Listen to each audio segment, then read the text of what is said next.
प्यारे बच्चों, इस वीडियो में आज हम पाठ 1 जय जवान जय किसान के अभ्यास के प्रश्न एवं शब्दार्थों को सीखेंगे। आइए शब्दों के अर्थ जानें। तपस्वी, तपस्या करने वाला। धरा, धरती। पराक्रमी, वीर। परिश्रमी, मेहनती। पुण्य, पावन। प्रणाम, नमस्कार।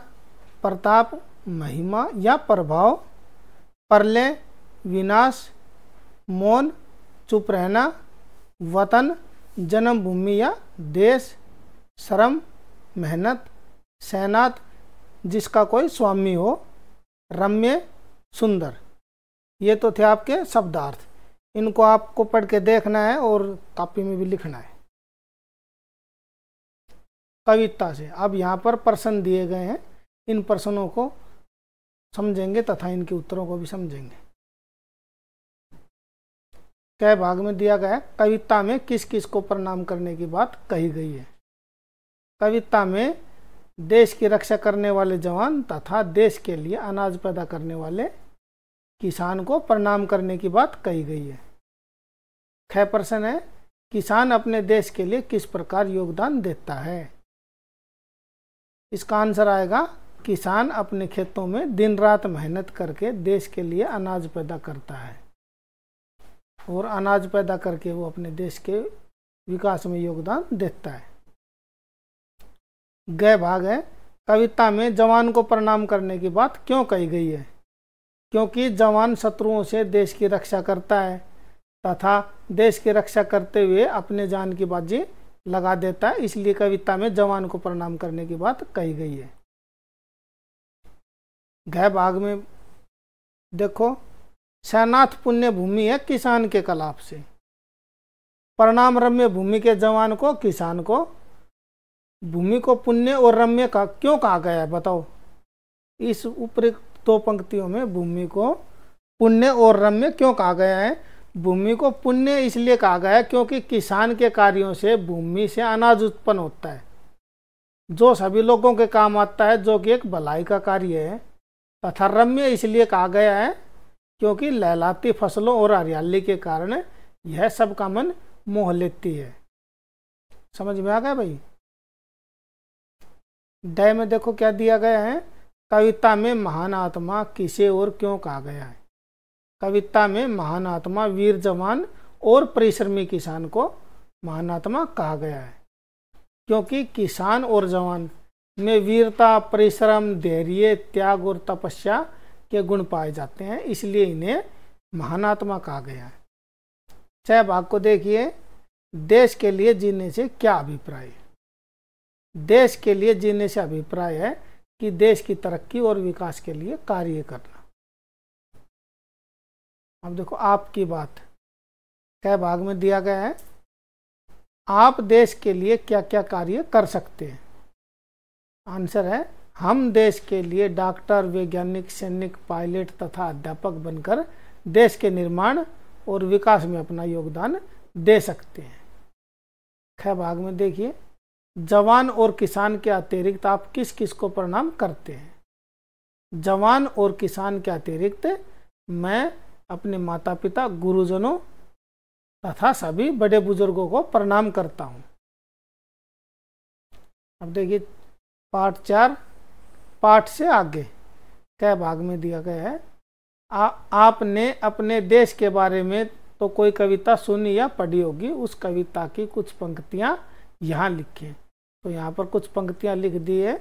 ये देश है वीर जवानों का, अलबेलों का, मस्तानों का, इस देश का यारो क्या कहना, यह देश है दुनिया का गहना। ख भाग में देखिए एक बार, जय जवान जय किसान कविता में जवान और किसान का जिक्र किया गया है। जवान देश की रक्षा करते हैं और किसान अनाज पैदा करते हैं। आपके पास पड़ोस में और किस किस प्रकार के काम करने वाले लोग रहते हैं, चर्चा करें। हमारे पड़ोस में एक डॉक्टर रहते हैं जो बीमार लोगों का इलाज करते हैं, एक अध्यापक रहते हैं जो बच्चों को पढ़ाते हैं, एक दर्जी रहते हैं जो कपड़े सिलने का काम करते हैं। इस प्रकार से आप भी अपने आस पड़ोस में रहने वाले और काम करने वाले लोगों के बारे में कुछ पंक्तियां लिखें। गए अपने साथियों या अध्यापक के साथ रक्तदान के बारे में चर्चा करो। देखो रक्तदान के बारे में पूछ रहा है, तो इसके बारे में कुछ पंक्तियां नीचे लिखी है, इनको पढ़ देते हैं। रक्तदान करना बहुत ही पुण्य का काम है। सरकार द्वारा तथा बहुत सी सामाजिक सेवी संस्थाओं के द्वारा रक्तदान के शिविरों का आयोजन करवाया जाता है। हमारे द्वारा किया गया रक्तदान किसी जरूरतमंद व्यक्ति की अथवा दुर्घटना में घायल व्यक्ति को दिया जाता है, जिससे उसकी जान बच जाती है। इसलिए रक्तदान को जीवन दान भी कहा जाता है। हमें जीवन में कम से कम एक बार तो रक्तदान करना ही चाहिए। देखिए क्या भाग है, आइए आवाज पहचाने। डरा नहीं सके जिसे वे दनदनाती गोलियां, गोलियों की आवाज को क्या कहते हैं, दनदनाना। इनकी आवाज को क्या कहते हैं, जो नीचे दिए गए इनकी आवाज को क्या कहते हैं। जैसे गोलियां चलने की आवाज तो क्या होगी, दन दन, और इसको क्या लिखेंगे, दनदनाना। पत्तों की आवाज कैसी होगी, मरमर, लिखेंगे कैसे, मरमराना। बादल गरजने की आवाज कैसी होती है भाई, गड़गड़, और इसको क्या लिखेंगे, गड़गड़ाना। पक्षी के पंखों की आवाज कैसी होती है, फड़फड़, लिखेंगे फड़फड़ाना। घोड़े की आवाज कैसी होती है, हिन हिन, क्या लिखेंगे, हिन हिनाना। मेंढक की आवाज टर टर, टरटराना। मक्खी की आवाज भिन भिन, इसको लिखेंगे भिन भिनाना। समझ में आ गए ये सब।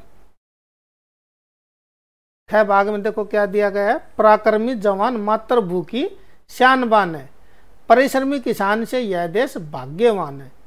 इन वाक्यों में पराक्रमी शब्द जवान के लिए और परिश्रमी शब्द किसान के लिए आए हैं। ध्यान से कविता पढ़ें और लिखे जवान और किसान के लिए और किन किन शब्दों का इस्तेमाल किया गया है।